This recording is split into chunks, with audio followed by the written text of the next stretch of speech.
No, seriously, your Emily is something else. When is she coming back? I don't know, but we're fine. Her only redeeming quality is how seriously she takes everything, so leaving work early is unthinkable for her. Plus, she's such a plain, boring wallflower. I don't even see her as a woman anymore. Sarah, you're 100 times better. Hearing those words drift through the crack in the bedroom door, an ice-cold shiver ran down my entire body. The sweet, mocking voice beating against my eardrums undoubtedly belonged to my husband of 20 years, David. And the woman laughing while pressing herself against him was Sarah, the woman I had, without a shadow of a doubt, considered my best friend since high school. The blow was so forceful it knocked the wind out of me. Even though I was standing in a cool, air-conditioned hallway, a sticky, unpleasant trickle of sweat ran down my spine. But at that moment, those two, drowning in pleasure on my bed and laughing at my expense, had no idea that in just a few days, their illusory, fake happiness would come crashing down, and they would experience the greatest hell and despair of their lives. It all started about an hour earlier. "Emily, you look awful. Why don't you clock out for the day and head to urgent care?" my manager had told me. I worked as a retail merchandiser at a large big box store, and out of nowhere, I was hit by severe dizziness and sharp nausea. I was sitting hunched over in the stockroom, wondering if it was early menopause or just recent sleep deprivation. The thermometer read nearly 100.4 degrees Fahrenheit. Seeing my condition, my manager practically forced me to go home. "I'm so sorry for leaving so suddenly," I said. "Don't worry about it. Health comes first. Doesn't your husband work from home today? Let him take good care of you." Feeling guilty over her kind words, I trudged home with a heavy step. My husband, David, worked for a prestigious corporate trading firm, Apex Global, and on Tuesdays and Thursdays he worked remotely. I thought I might disturb him if I came back in the middle of the workday. I'll just quietly lie down in the guest room so I don't bother him, I thought. With those thoughts, I stumbled my way back to our luxury condo, located a 15-minute walk from the subway. I quietly unlocked the front door, trying not to make a sound. "I'm home," I whispered, so softly I could barely hear it myself. When I bent down to take off my shoes, something strange caught my eye. Neatly placed in the foyer was an unfamiliar pair of heels, gorgeous, glossy leather stilettos, clearly designer, with those unmistakable red soles. It was obvious at first glance that they were expensive, and I recognized them immediately. They were Sarah's shoes. What was she doing here? Sarah was my high school classmate, my so-called best friend. Her husband, Kevin, was a top executive at an international tech conglomerate. They lived in a multi-million-dollar penthouse in Manhattan. Sarah always loved everything flashy and glamorous. She was the exact opposite of me, a plain Jane. But for some reason we were friends. Even after getting married, we met up for lunch once a month. Maybe she came to consult David about something work-related, I thought, but something was off. There was no sound of the TV or conversation coming from the living room. The apartment was dead silent. Only a faint, barely distinguishable rustling came from somewhere. The source of the sound was our master bedroom at the end of the hall. Holding my breath and trying to calm my wildly beating heart, I slowly approached the bedroom door. It was cracked open a couple of inches, providing a clear view of what was happening inside. "Oh, David, you're amazing. Sarah, you are so beautiful. Nothing like my frumpy wife." The scene that unfolded before my eyes was like a bucket of ice water poured over my fever-clouded head, rumpled sheets, two fiercely intertwined bodies. Even though he had me, his wife, and she had me, her best friend, they were giving themselves over to pure lust on the bed I shared with my husband. "Emily is such an idiot. Of course, she doesn't even suspect we have this kind of relationship," Sarah giggled.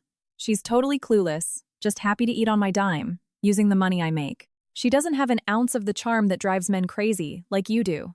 My husband's insulting words caught in my throat, but instead of sadness, a burning anger and a strong wave of nausea washed over me. I had exhausted myself every day with household chores for this man, and took on a demanding retail job just to help the family budget a little. And Sarah, just last week at lunch, she had smiled and said, "Your husband is so sweet. I'm jealous of you." And now, with that same mouth, she was mocking me. I wasn't going to let this go. I would drag them both to hell. With a trembling hand, I pulled my smartphone from my apron pocket, opened the camera, and switched it to video mode. Pointing the lens through the crack, I focused so their faces and actions were clearly visible. Phew. What if Emily finds out? Won't it be a scandal? Who cares? She wouldn't survive without me. Come closer. The obscene words and the video recording of their betrayal became irrefutable evidence. For about 3 minutes, like a soulless machine, I kept recording. My illness vanished. My mind was terrifyingly clear. Stopping the recording, I made sure the video was saved. What should I do with this now? Confront them and demand a settlement? Send it to David's HR department? No. There was a much more effective way. I opened my contacts and found the right person. Kevin, Sarah's husband. We had exchanged numbers once when we went out on a double date. Sarah's pride and joy. A high-value executive with an ego the size of Mount Everest. What would happen to him when he saw proof that his adored wife was cheating on him with a mid-level manager who made a fraction of his salary? Without a second thought, I took a clear screenshot of their faces and sent the photo to Kevin via iMessage, keeping the actual video securely hidden on my phone. The moment the delivered receipt appeared on the screen, the corners of my lips crept upward on their own. Well, time to strike back. Just then, a loud creak came from the bedroom. Sounded like a noise out there. David's voice made me flinch and snap back to reality. The bed creaked, and heavy footsteps headed toward the door. They were going to spot me. I darted to the side and slipped into the darkness of the adjacent guest bathroom. Holding my breath, I clamped both hands tightly over my mouth. My heart was pounding so hard it felt like it would break through my ribs. Cold sweat broke out all over my body. Bam! The bedroom door swung open. Weird. Must have imagined it. David's voice sounded incredibly close. He must have opened the door and was scanning the hallway. David, you're such a coward. Sarah's giggling voice floated from the depths of the bedroom. It was probably just the wind. Or did you think Emily came back? No way. She's at her big box store right now, breaking her back moving cardboard boxes for minimum wage. She's so slow. Her managers are probably yelling at her again. Haha, Sarah, you're so mean. But maybe that's the perfect job for Emily. She's always been a wallflower, no real talents. Not like you, who takes such good care of herself to stay gorgeous. She totally deserves to be cheated on. Their conversation cut through my heart like a sharp knife. But right now, I wasn't consumed by grief, but by a quiet, cold flame of rage. All right, come back here, let's go another round. Oh no, David, you're insatiable. Making sure the door was closed again and obscene sounds resumed from inside, I tiptoed toward the exit. Grabbing my shoes, I slipped out into the hallway barefoot. The moment I silently closed the heavy metal door behind me, the tightly stretched string inside me snapped, and I nearly collapsed to the floor. The sticky summer air clung to my skin. Walking down the stairs, I put on my shoes and stumbled toward a nearby park. Because of the fever, everything swam before my eyes. But my body kept moving. I sat on a bench in the shade and tried to catch my breath. 20 years of marriage. I had always tried to be David's rock. He used to be kind. But a few years ago, after he got promoted at the trading firm, he started looking down on me. You don't even have a college degree. Why are you watching the financial news? You don't understand it anyway. You live on my dime. Don't you dare talk back to me. Your retail paycheck is less than my monthly coffee allowance. Even when he threw those humiliating words in my face, I convinced myself, he's just tired from work. It's for our future savings. I have to endure it. I sewed up my old apron and silently took it all. And Sarah. Since high school, she had always been the center of attention, beautiful, bright, with guys constantly chasing her. I was the invisible wallflower.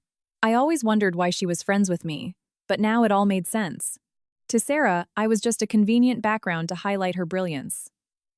Even at our last lunch, your husband is simple, but so sweet.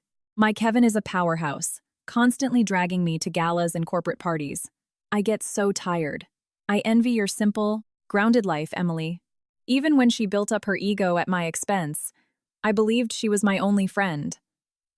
While she pretended to listen to my complaints, she was sleeping with my husband in my bed behind my back. What a fool I was. I was forced to play the role of a clown for those two. I covered my face with my trembling hands, but there were no tears. Not a single drop.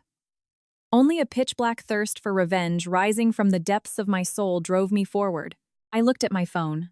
The iMessage I had sent to Kevin with the attached video. It hadn't been read yet. Not surprising. He was a successful top executive. He hardly had time in the middle of the workday to check personal messages from his wife's friend. I needed to plan my next move. This evidence alone might not be enough.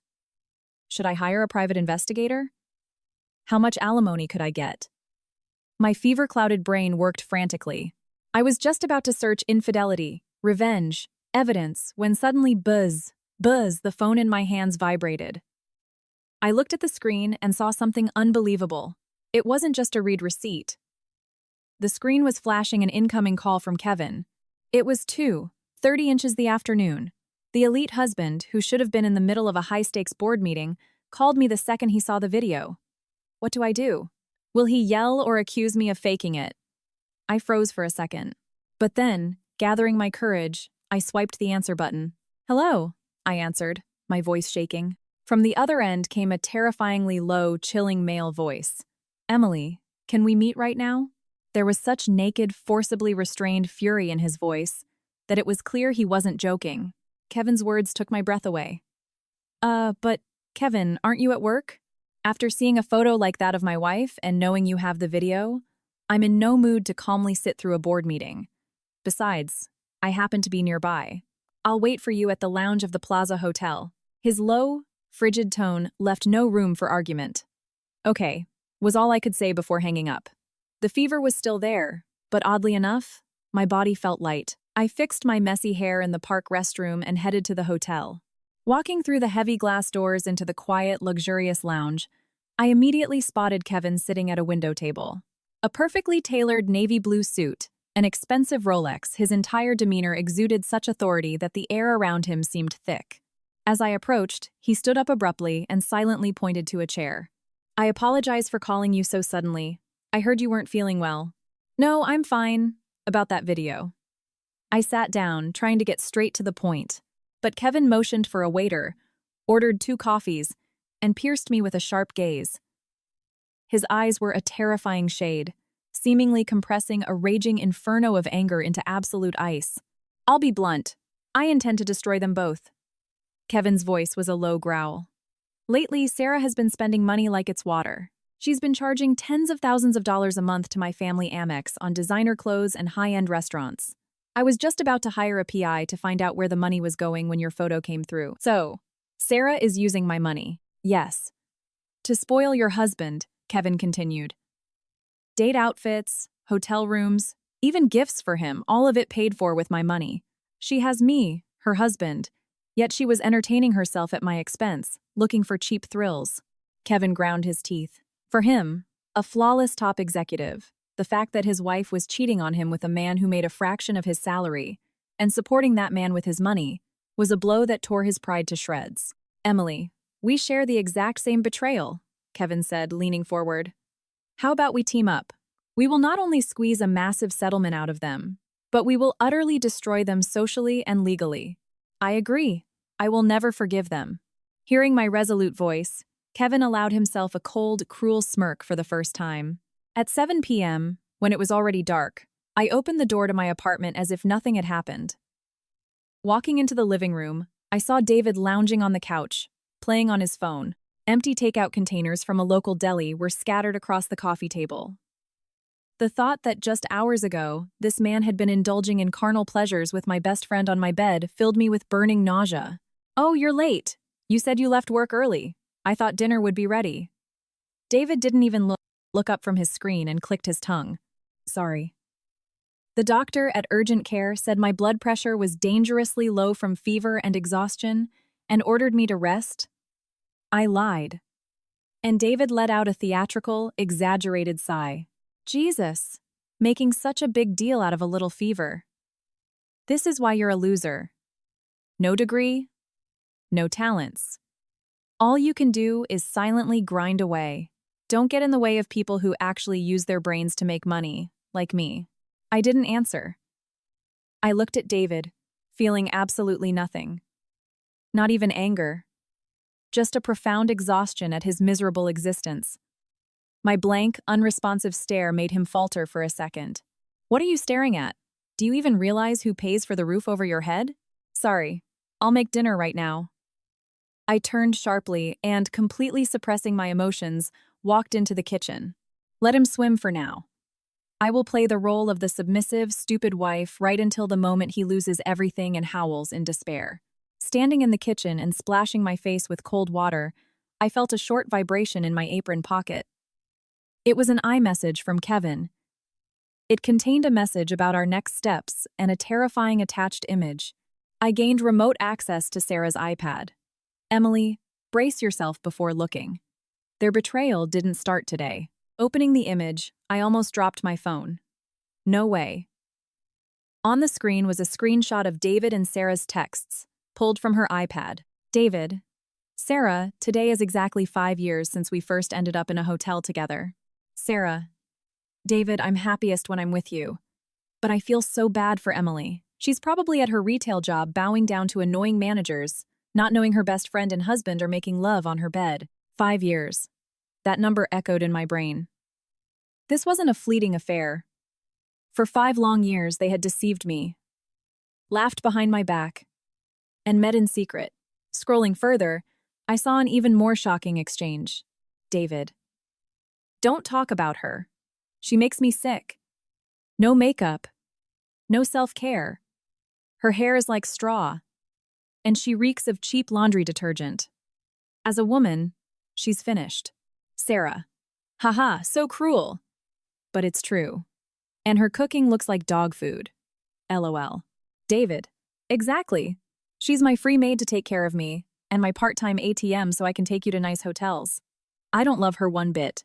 Rage, sadness, despair. When all these emotions reach a boiling point, the human heart, strangely enough, becomes as calm as the surface of a lake. I didn't shed a single tear. I just stared at the screen, cold as ice. The food I cooked for the family, scrimping and saving on everything, was called dog food. The paycheck I earned through back-breaking retail work went to pay for their expensive hotels. My husband and my best friend turned out to be demons in human form. I'll kill them. The sinister words slipped from my lips in the empty kitchen. But if I use physical force, I lose. I will use the law as a weapon to deal them a socio-economic blow so devastating they will never be able to get back up. That evening, I served David dinner as usual. Cheap pot roast and a salad. David lazily got up from the couch, heavily dropped into his chair, and picked up his fork. After tasting one bite, he dramatically grimaced. What is this? The meat is as tough as rubber. You have absolutely no talent for cooking. This is inedible. With those words, he rudely threw his fork onto the table. The unpleasant clatter echoed through the living room. Sorry. The meat was cheap, I answered in an even tone. A wife's job is to make even cheap meat taste good. You didn't even learn to cook without a degree. Dumb broads are nothing but trouble. Have you even looked in the mirror lately? You're a wrinkled, worn-out old lady. Sarah was just saying recently, Emily has aged so fast. I feel so bad for her. She should take a page from my book and spend a little money and time on herself. He was laughing at me, using a woman who dressed herself up on her husband's money as an example. Without changing my expression, I silently looked down at David. A deep silence fell. Normally, I would immediately apologize, but my cold, unblinking silence made him feel uncomfortable. What are you staring at? Nothing to say because I'm right? God, you're a miserable woman. Tossing that out, he stood up, grabbed his wallet, and walked out the door saying, I'm grabbing food somewhere else. Bam! The door slammed. I silently cleared the table, running through the first stage of Kevin, and my plan in my head. The next afternoon, Sarah called me. Hey, Emily, it's Sarah. David told me you had a fever yesterday and left work early. Sarah's voice on the phone was sickeningly sweet, like a purring cat, with a cheerful undertone. Yeah, but it's gone now. Thanks for worrying. That's good. Take care of yourself. We aren't getting any younger, and with your cheap drugstore creams, you could age terribly after being sick. Want me to recommend my med spa? Though, with your budget, it might be a bit steep. Ha ha ha. Feigning concern, Sarah was subtly inflating her own ego. I barely held back my rising nausea and just answered, yeah, maybe. Oh, by the way, I'm calling for a favor. A favor? Yeah. Kevin and I had a bit of a fight yesterday. He's always work, work, work, paying no attention to me. I got so mad I can't even look at him. I left the house.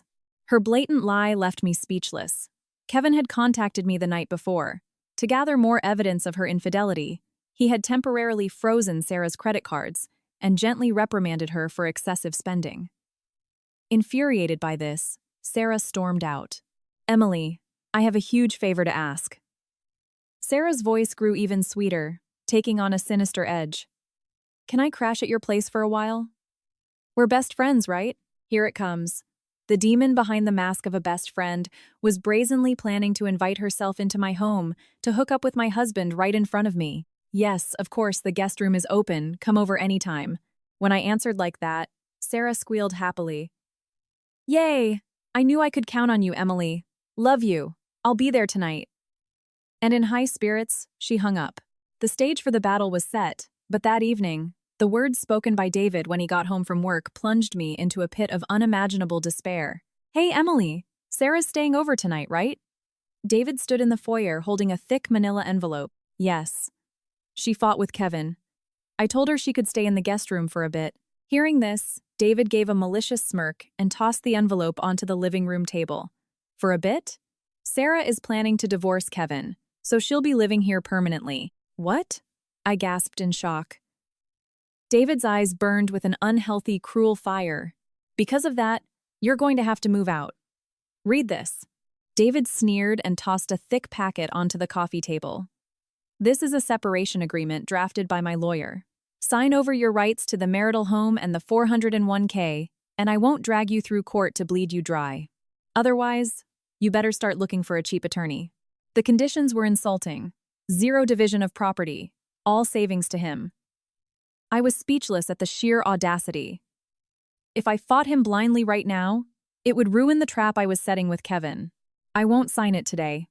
Let me think about it, I said, calmly slipping the folder into my duffel bag. Frustrated by my lack of tears, David's face twisted with rage. He suddenly snatched my apartment keys from my hand.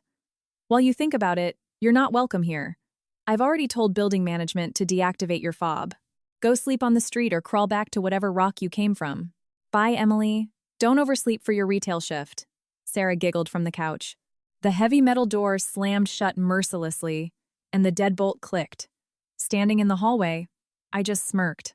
By executing an illegal lockout, he had just handed my lawyer the absolute perfect weapon to destroy him in court.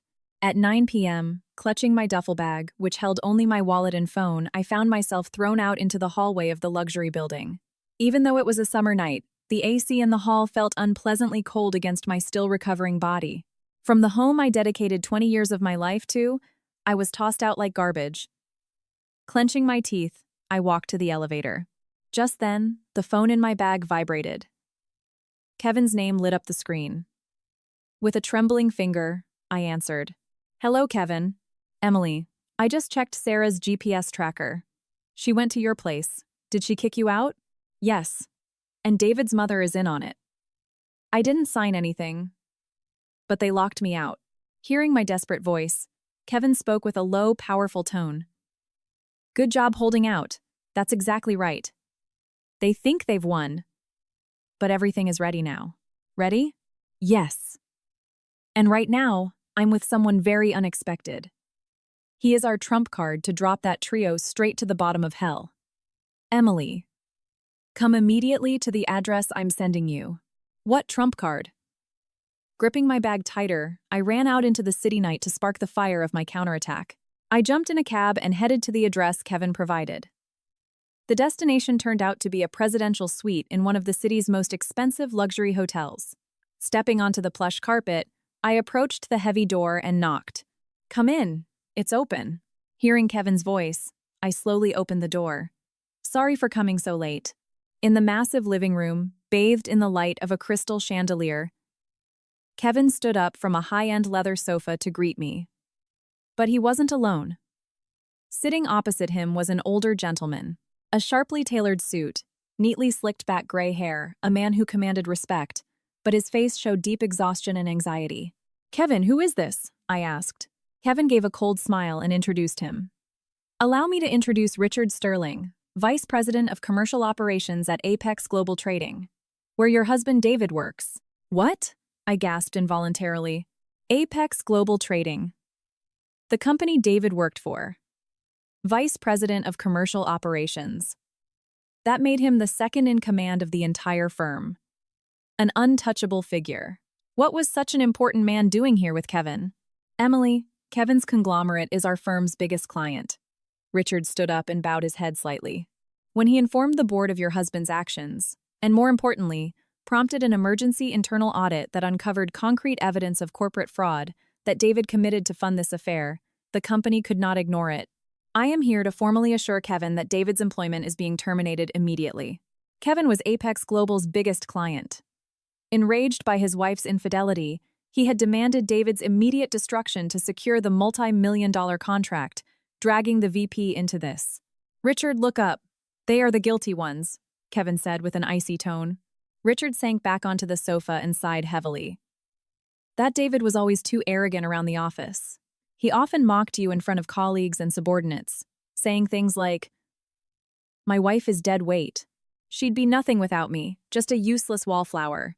Hearing David's insulting words, my heart, strangely, became perfectly still. No flush of anger, no tears of hurt. I just sank into a sea of absolute zero, silently looking at my hands folded in my lap. Dead weight. Wallflower. David's arrogant words echoed quietly in my head. Richard, mistaking my silence for shock, frowned even more apologetically. I truly don't know how to apologize. Kevin just told me you were illegally locked out onto the street without a dime. Our company will temporarily cover your hotel and living expenses. There's no need for that, I interrupted in a quiet but firm voice. Kevin and Richard exchanged surprised looks. Emily, but you were kicked out without a penny. I slowly raised my head and gave them a cold smile. David is deeply mistaken. Mistaken? He thinks I'm a penniless beggar capable of nothing. But the truth is, the luxury condo we live in belongs 100% to me. Richard's eyes widened. Kevin also raised an eyebrow slightly. Before the wedding, my late father bought that apartment, fully paid in cash, and placed it into an irrevocable trust in my name. David paid the HOA fees and property taxes directly to the trust every month, but his ego somehow convinced him he was paying a mortgage and was the master of the house. So, by kicking you the legal owner out, he is now trespassing in someone else's home. I calmly laid out the facts. A stunned silence fell over the room. I reached into my bag, pulled out my battered bank passbooks and brokerage statements, and laid them on the table. Because his pride couldn't stand mixing his corporate salary with my retail wages, he insisted we file our taxes as married filing separately. He never once saw my financial statements. Combining the trust fund dividends and the money I earned at the big box store, I spent the last 20 years investing in Vanguard index funds and blue-chip stocks. I was saving for our retirement because David only knew how to spend. As of right now, my personal assets total about $1.5 million. $1.5 million? Richard's voice trembled. The freeloader they despised actually owned everything.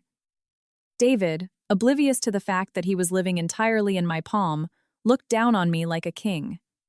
What a pitiful, laughable clown.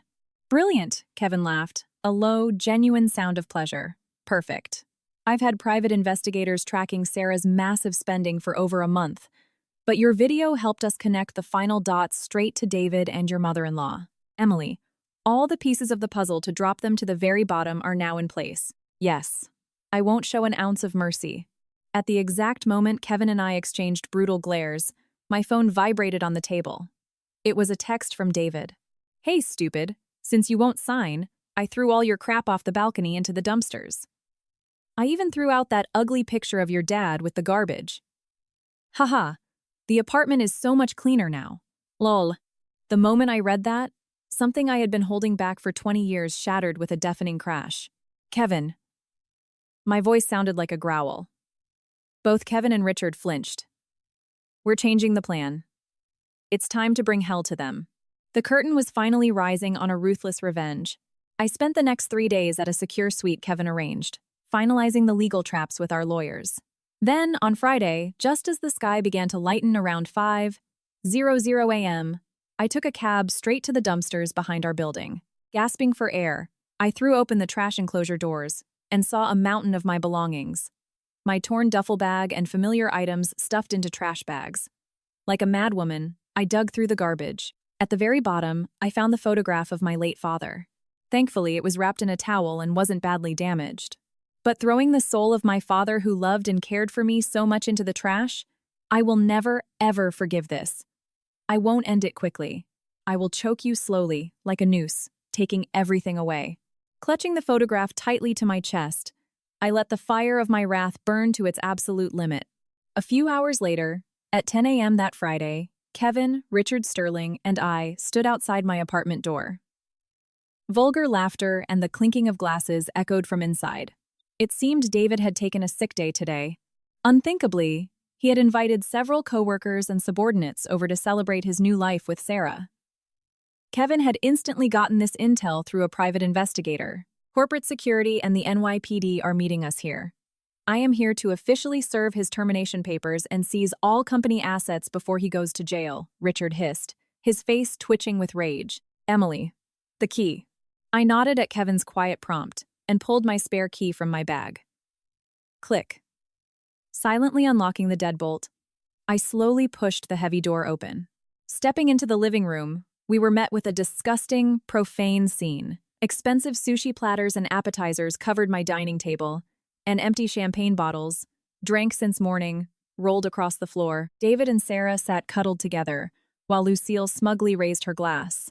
Around them sat 3 sycophant co-workers, giggling obsequiously. David, your new wife is a total knockout. Nothing like the old one, right? That old one was a poor, uneducated idiot.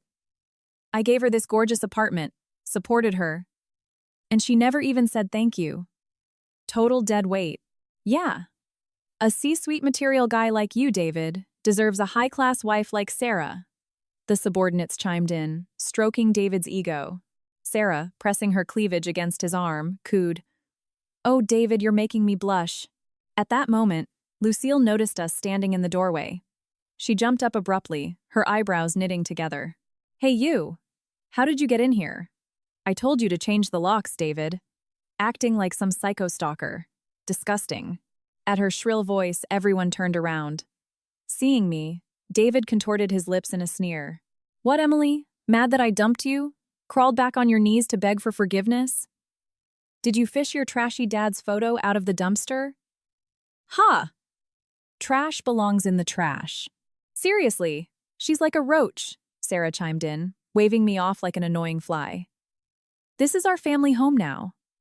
Get out of here, low class. You're ruining the vibe." The coworkers started whispering too. "Whoa, that's his ex? Yikes, she looks homeless." I wouldn't be caught dead with that. I didn't say a word in response. I just stood in silence, my gaze absolutely glacial, surveying the room. My oppressive silence was once again mistaken for fear by David. "Hey, you hearing me? If you drop to your knees and apologize right now, I might be nice and not touch that little savings account you hide from me. Though knowing you, your measly retail savings wouldn't even cover my legal fees." David looked down at me triumphantly and raised his champagne flute. Hearing this, I let out a cold smirk and slowly stepped to the side. The moment the 2 men standing behind me were fully revealed to the living room, David and his coworkers froze, looking as if they had just seen a ghost. Mr. Sterling?" One of the coworkers stuttered, trembling and pointing at the door. David's eyes bulged, and his mouth flapped silently like a fish out of water. The champagne flute slipped from his fingers and shattered against the hardwood floor with a loud crash. Mr. Sterling? And Sarah's husband? The party that had been raging just a minute ago morphed into dead silence. The furious glare of the commercial VP, looking like an enraged demon, crashed down on them, beginning a merciless trial from which there was no escape. Ding. The crystal glass that fell from David's hand shattered into tiny pieces, the wretched sound ringing out. "Mr. Sterling, how are you here?" David backed away, pale as a ghost, his legs shaking. "Here? How dare you speak to me, you scum?" Richard's roar seemed to vibrate the very air in the room. Under that monstrous pressure, David's lackeys let out pitiful squeaks. We didn't know. David told us he had an amicable divorce and invited us for a housewarming with his new girlfriend. "You are all accomplices."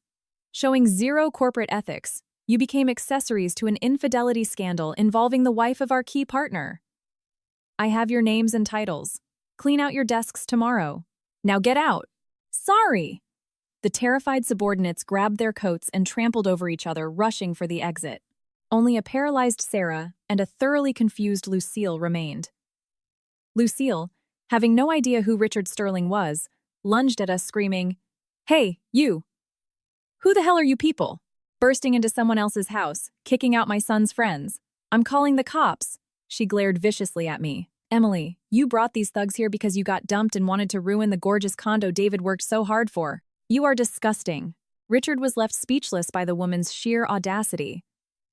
But Kevin, who had been silently watching, broke the silence. "The police? Excellent. Call them. But the ones getting arrested for criminal trespassing will be you. What nonsense are you spewing?" Kevin slowly walked up to a sheet-white Sarah. "Kevin, it's not what it looks like." "Not what it looks like, Sarah?" "Last night I froze all your credit cards and accounts. Was it fun living it up with this loser on my dime? 5 years you've been playing me. I have all the evidence." At the sound of Kevin's glacial, absolute wrath, Sarah shrieked and collapsed onto the sofa. She, who viewed her husband as nothing more than a walking ATM, could only tremble in the face of true power and rage. But then David did something unimaginable. Completely cornered, he suddenly pointed at me and screamed like a madman. "No, Mr. Sterling, she set this all up.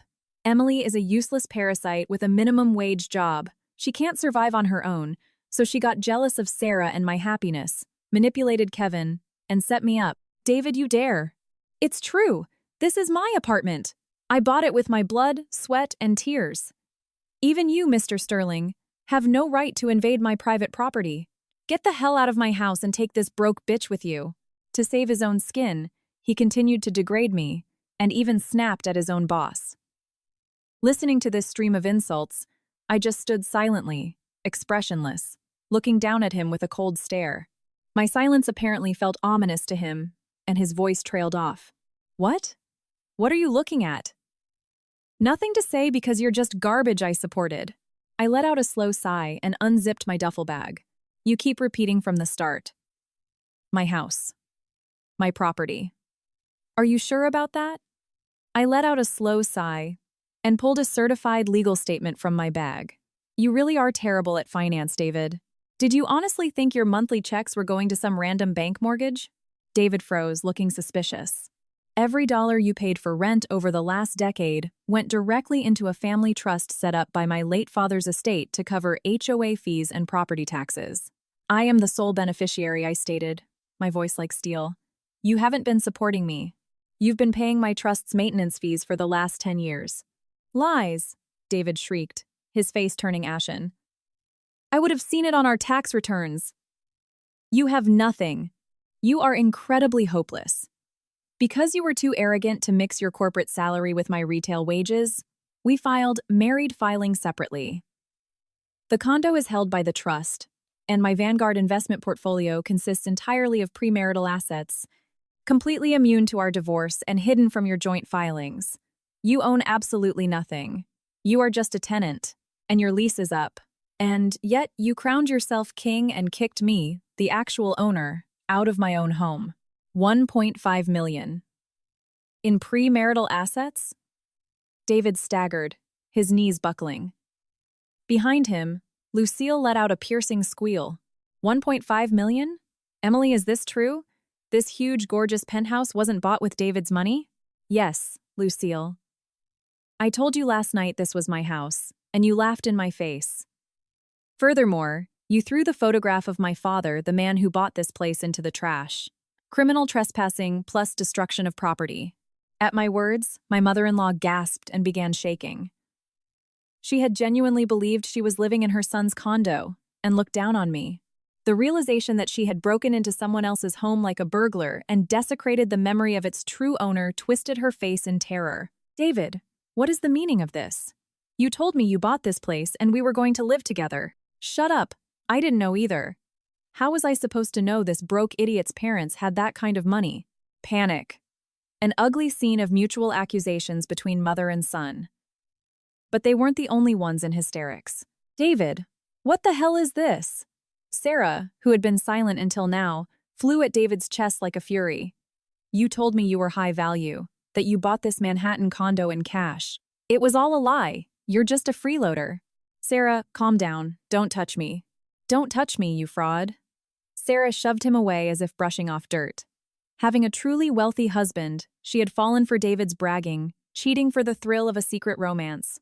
But it turned out David was just a shameless liar parasitizing off a condo bought by his wife's family. Kevin, it's a misunderstanding.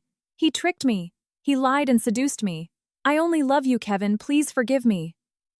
Sarah threw herself at Kevin's feet and began to sob. What a miserable sight. A woman who, behind the mask of a best friend, laughed at me on my own bed.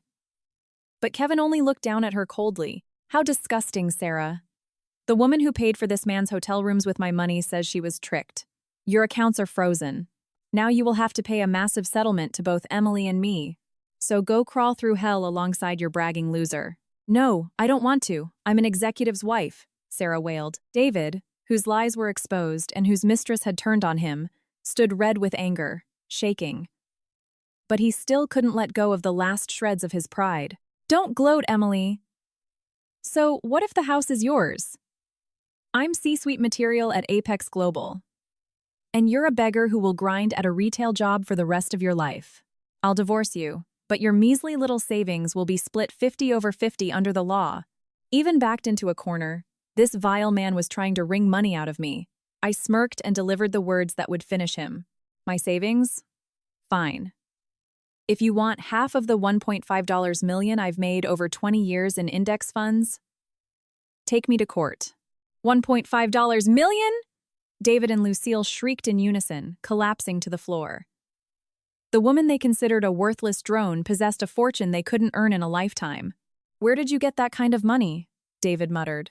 But the flood of despair wasn't over for him yet. David, you still seem to think you're untouchable. The commercial VP, Richard Sterling, spoke up in a low, grounding voice. Your affair with Mr. Kevin's wife is grounds enough for termination. But the reason I'm here today isn't just that. At Richard's words, David's jaw dropped in sheer terror. You did something irreversible at the company. We investigated everything. The police are already handling the case. Police. At that word, David grabbed his head with a groan and fell to his knees as if having a seizure. It was time to reveal his biggest, most carefully guarded sin. Mr. Sterling, what are you talking about? Lucille cried out, looking at David convulsing on the floor. Richard, looking at him like a bug, spoke quietly but with immense authority. Ask your son how, over the last 5 years, he used a shell company to funnel massive sums out of Apex Global. Embezzlement on a grand scale. A whistling sound escaped Lucille's mouth. Exactly right. The total amount is roughly $500,000. He meticulously forged expense reports and invoices to cover his tracks. But after a tip from Mr. Kevin, we conducted an emergency internal audit, and everything came to light. Expensive hotels, designer bags for Sarah, and most importantly, the money to maintain his illusion of being a rich, elite executive. He stole $500,000 from corporate accounts. Embezzlement. The staggering figure froze the air in the living room. Lies. It's a lie.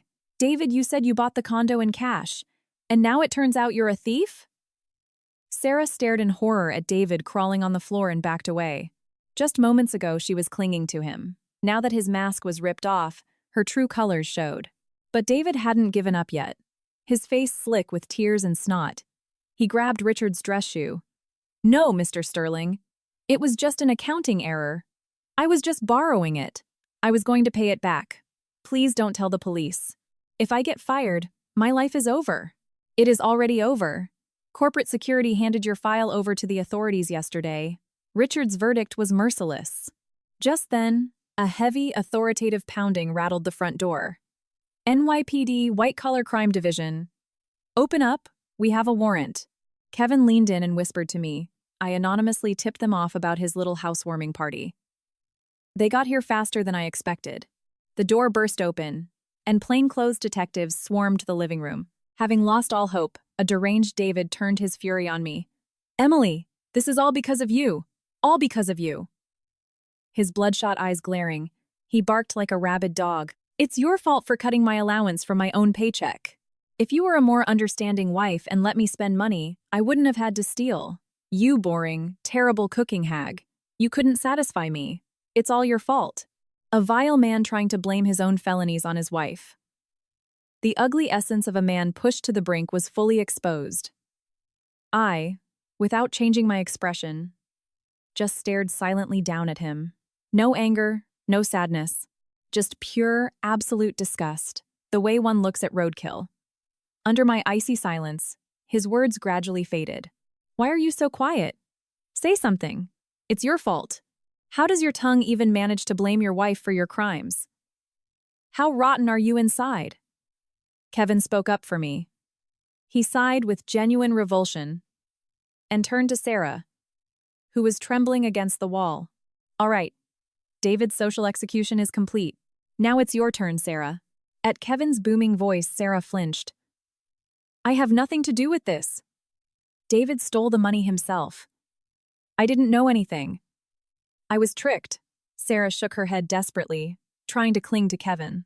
Nothing to do with it? The Cartier watch on your wrist, the Tiffany necklace bought with stolen corporate funds. That's evidence.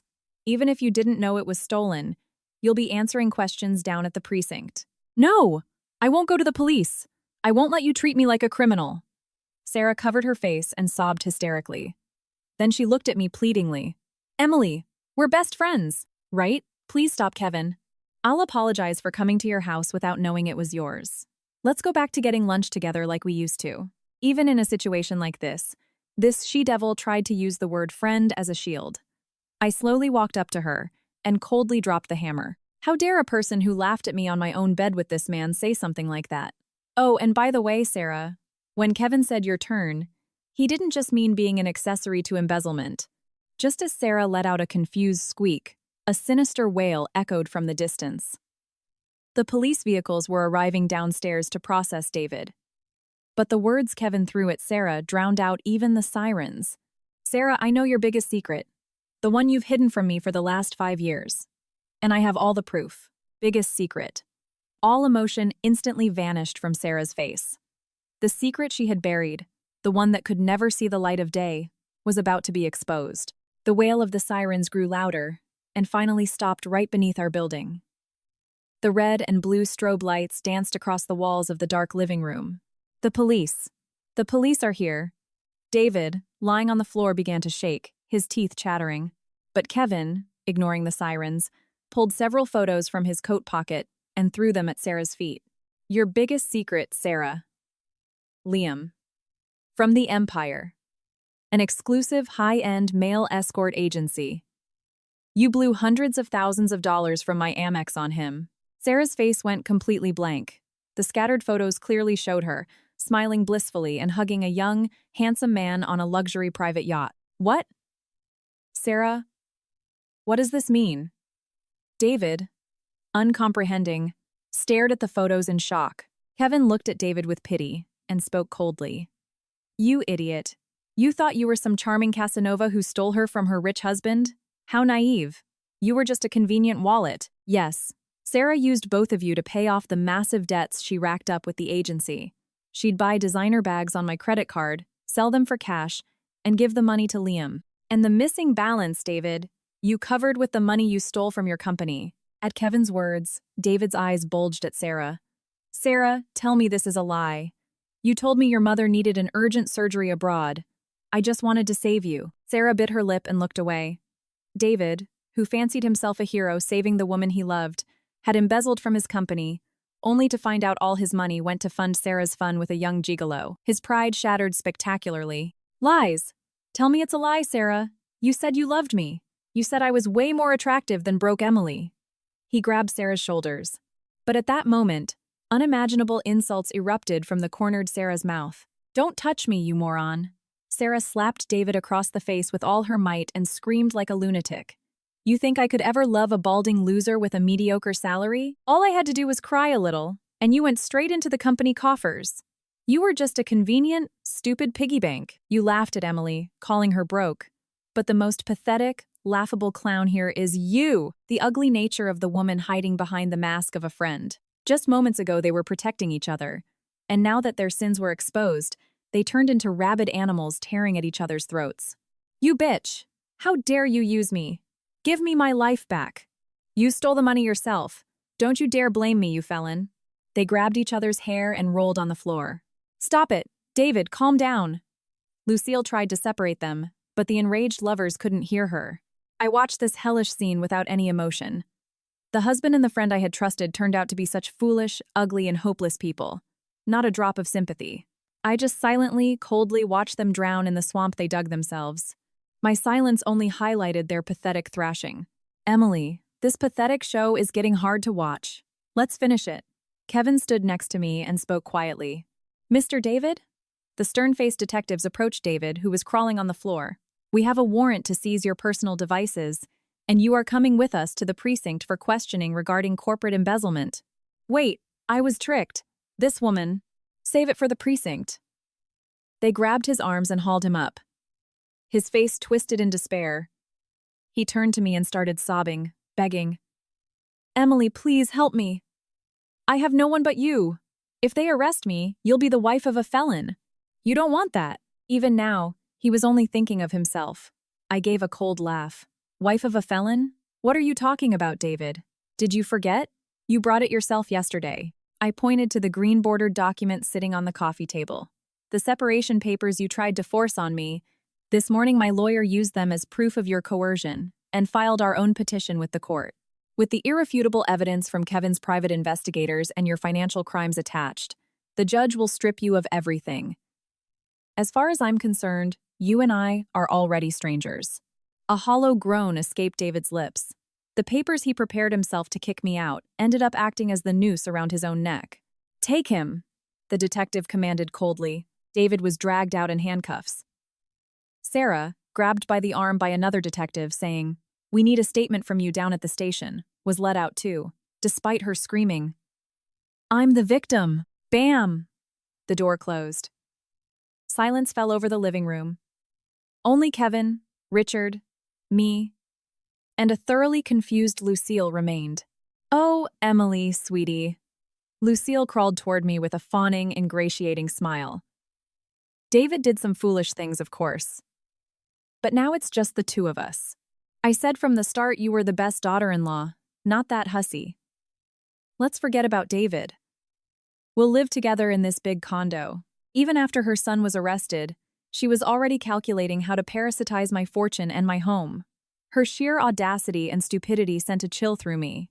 I decided to deliver the final blow. Lucille, you really don't seem to understand the position you're in.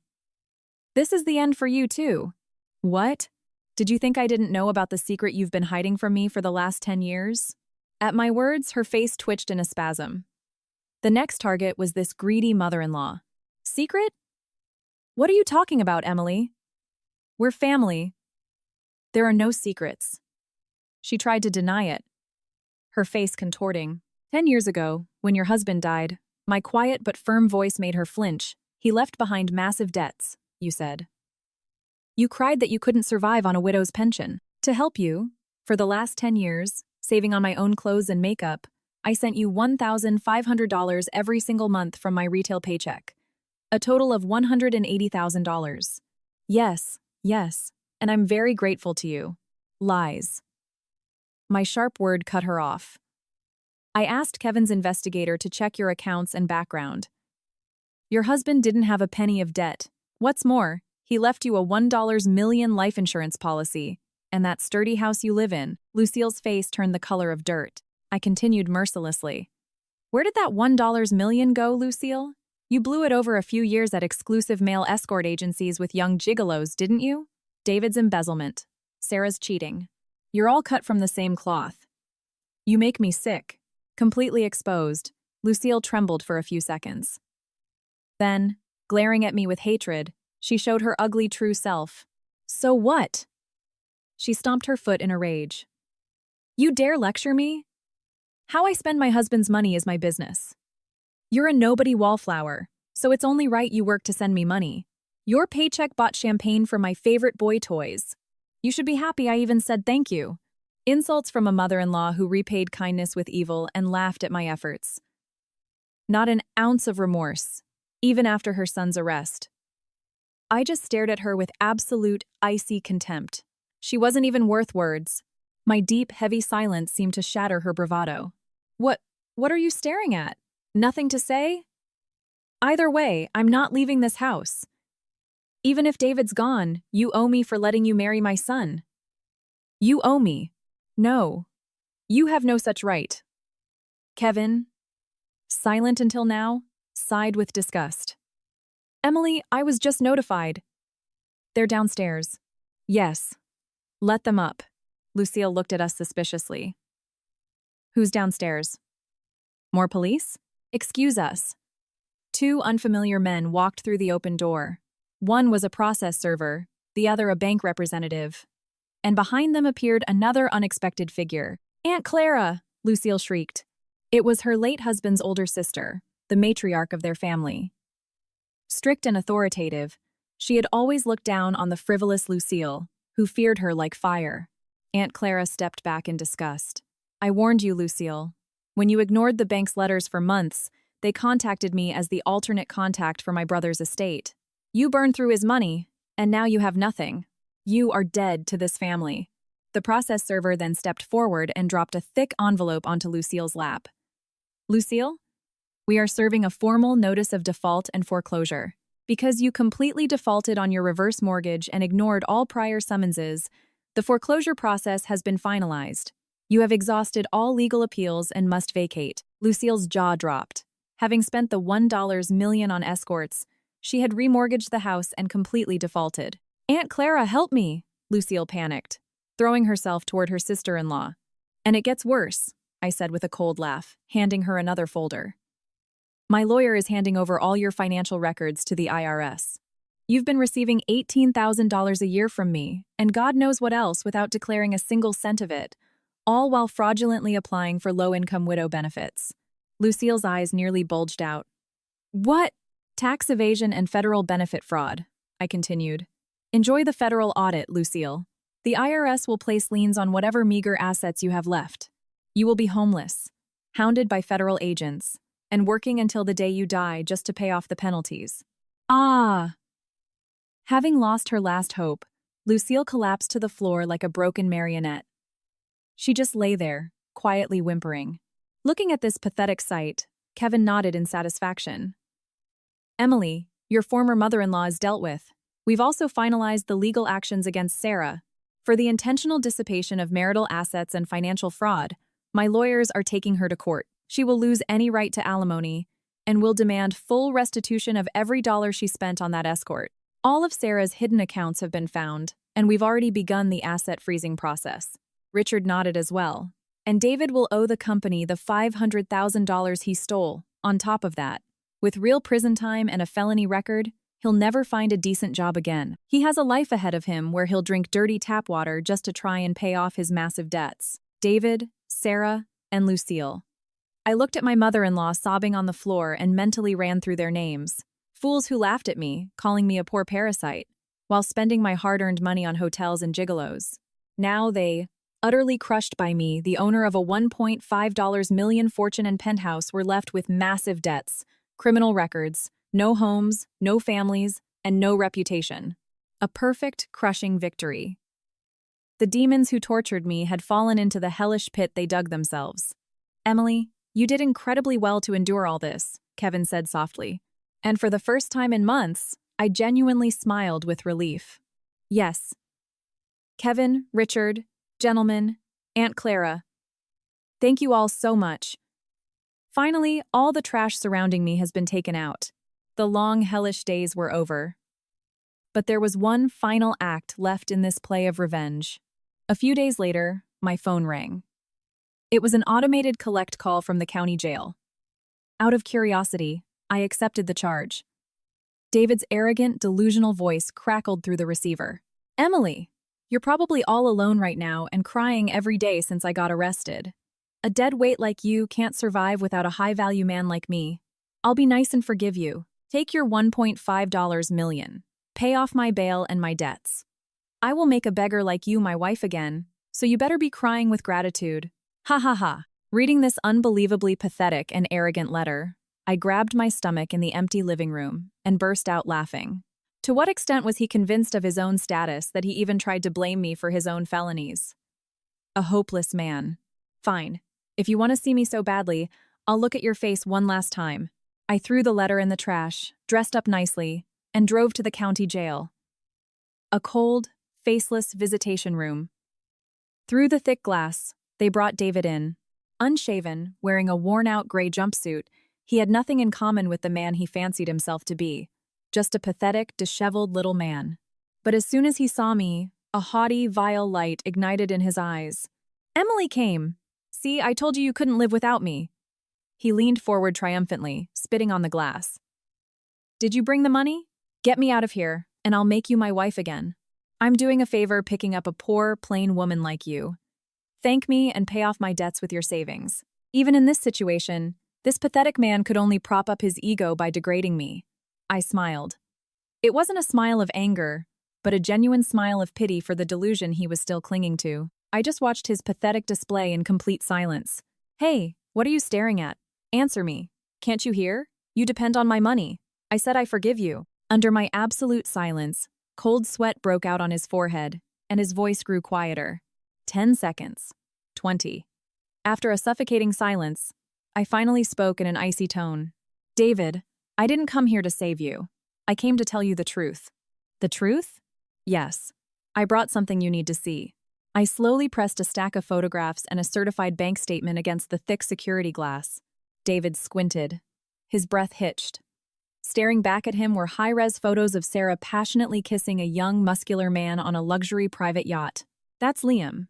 He's Sarah's favorite high-end male escort from the Empire Agency." My voice was ice-cold through the intercom. "And that statement shows that the $500,000 you stole from your company went straight into his account."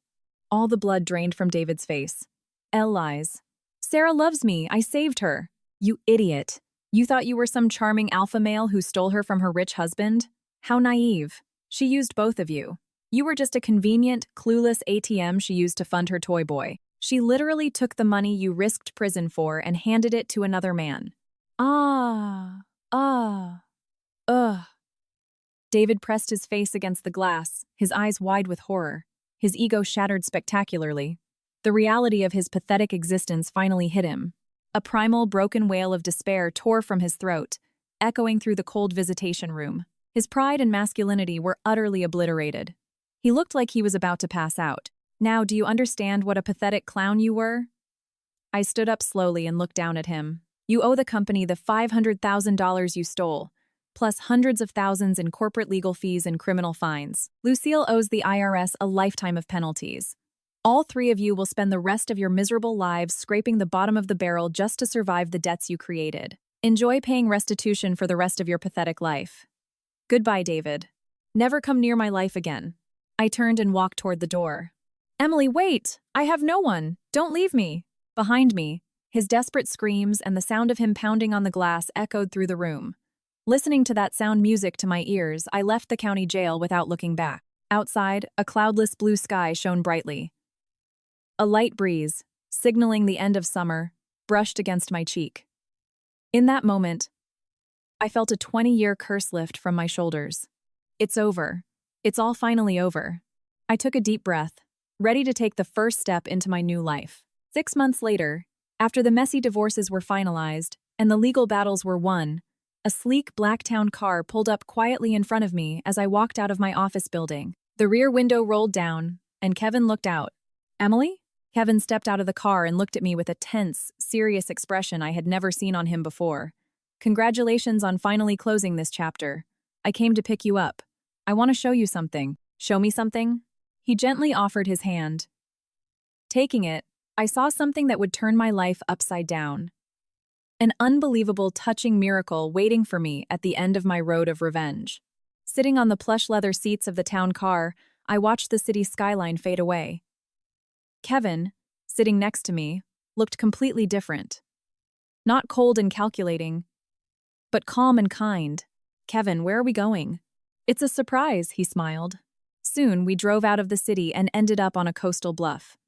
The car stopped at a beautiful white restaurant overlooking the ocean, rented out entirely for us. Before my eyes stretched a boundless sea painted in orange sunset hues. "It's so beautiful," I exhaled. Kevin sat across from me and spoke quietly. "Emily, you've endured so much over these past few months. The chains that bound you no longer exist." "Yes. And it's all thanks to you, Kevin. I don't know how to thank you." "I'm the one who should be thanking you," he shook his head. "Your grace and unbreakable strength saved me. That's why. Today, I wanted to tell you something important." I looked up at him in surprise. He looked down slightly, a bit embarrassed, and spoke the words that turned my life upside down. "Emily, I always liked you. Not Sarah." "What?" The shock made the room spin slightly. "Don't be surprised. We went to the same high school. I was in a different homeroom. So you probably don't remember me. But I always watched you when you, the quiet library aide, sat reading by the window." "May?" "Yes. Among all the loud, flashy girls, you were the only one who was truly genuine and beautiful. But before I worked up the courage to approach you, you started dating David. Heartbroken, out of spite, I started dating Sarah, who was always hanging around you, and eventually married her. It was the biggest mistake of my life." Kevin smiled bitterly and gently covered my hands on the table with his. His hands were surprisingly warm. "It pained me to see you lose your smile and fade away next to David. But over these last 6 months, fighting alongside you, I realized something. The woman I want to protect, the woman I want to walk through life with, is you, Emily." Kevin pulled a small velvet box from his pocket and opened it. Inside, shimmering in the sunset light, was a stunning diamond ring. "I'm not asking you to marry me right away. But please, let's officially start dating. Allow me to be by your side and support you. I will never let you stay in the shadows again. I will make you the happiest woman in the world." At those words, tears poured from my eyes. For 20 years, I was humiliated, called broke, untalented, treated like a servant. I suppressed myself, froze my heart. But there was someone who had seen the real me all this time. A person who genuinely valued and loved me. "Kevin, am I really worthy?" "Only you. I can't imagine anyone else." At his strong, tender words, I covered my face with my hands and sobbed like a child. These were tears of purification. Tears that washed away the past and resurrected my heart. Several more months passed. The 3 demons who tried to push me into hell got what they deserved. David was convicted of grand larceny and sent to a state penitentiary. His ego was trampled, and rumor has it he toils away every day in humiliation on prison work details. When he gets out, of course, no one will hire him, and a lifetime of debt to the company and to Kevin awaits him.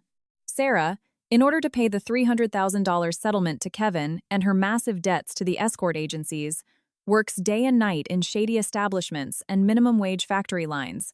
From sleep deprivation and stress, her former beauty has withered, and people say she looks 10 years older than she is. And my former mother-in-law, Lucille, having lost her house to the bank while dodging the IRS and aggressive debt collectors, became homeless. Because federal agents aggressively seized all her remaining hidden assets, she doesn't even have money for food. They say she digs through the dumpsters in the city parks at night, crying and whispering into the void, "Emily, I'm sorry." But what happened to them no longer concerns me. "Emily, tonight's dinner is absolutely phenomenal. You're the best cook in the world."